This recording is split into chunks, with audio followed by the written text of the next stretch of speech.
মাধ্যমিকে জেলার সম্ভাব্য প্রথম কৃষ্ণনগরের ঋদ্ধি 686 নাম্বার পেয়ে রাজ্যে অষ্টম। ভবিষ্যতে ডাক্তার হওয়ার ইচ্ছে আছে।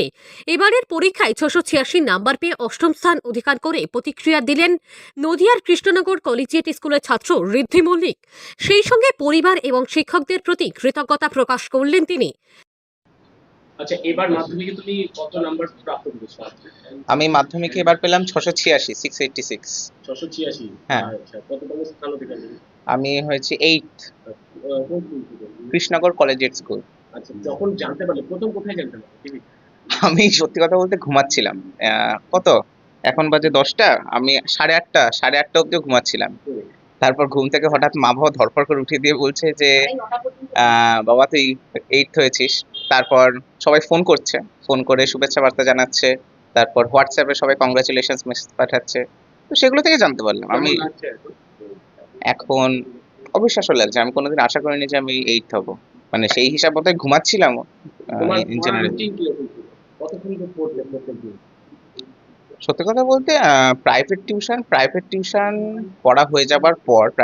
হয়ে যাবার পর বাড়িতে পড়ার সময়টা নেহাতই কম থাকে। তবে এমনি বাড়িতে 4-5 ঘন্টা পড়তাম, দিনের সময় পেতাম। বাবা মা কেমন খুশি? বাবা মা আত্মীয় স্বজন কেমন খুশি?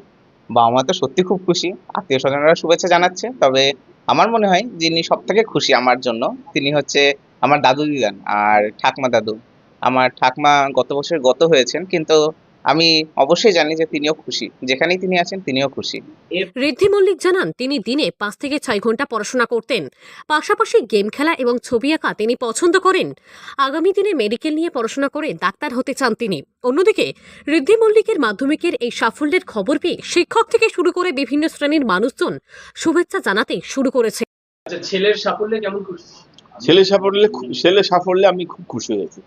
আচ্ছা, ভাবতে পেরেছিলেন এরকম ছেলে যে এরকম অল্প মানে র্যাঙ্ক করবে? না, ছেলের পারফরমেন্স আমাকে সেইভাবে সিউরিটি দিতে পারেনি। তবে ওর মতো পড়াশোনা করতো, কখন করতো জানতাম না। তবে একটা স্কুলে বরাবরই ফার্স্ট হয়ে এসছে এবং ঠিক আছে, ও ওর মতো পড়াশোনা করে। ছোটবেলা থেকে মানে কিরকম পড়াশোনা ছিল?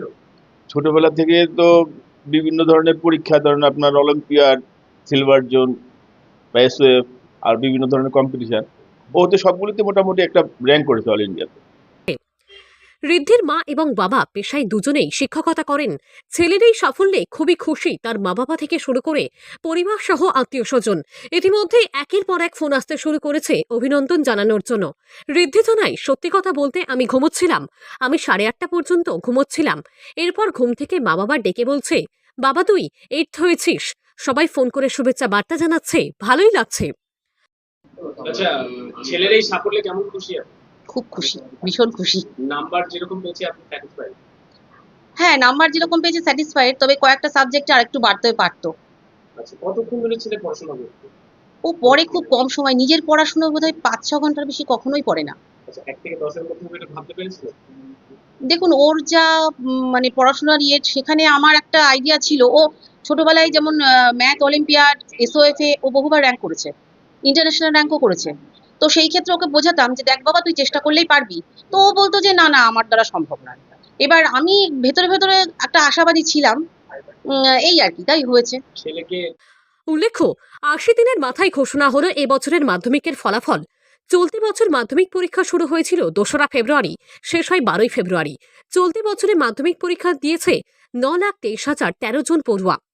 এদের মধ্যে ছাত্র পরীক্ষার্থীর সংখ্যা 4,05,994 জন।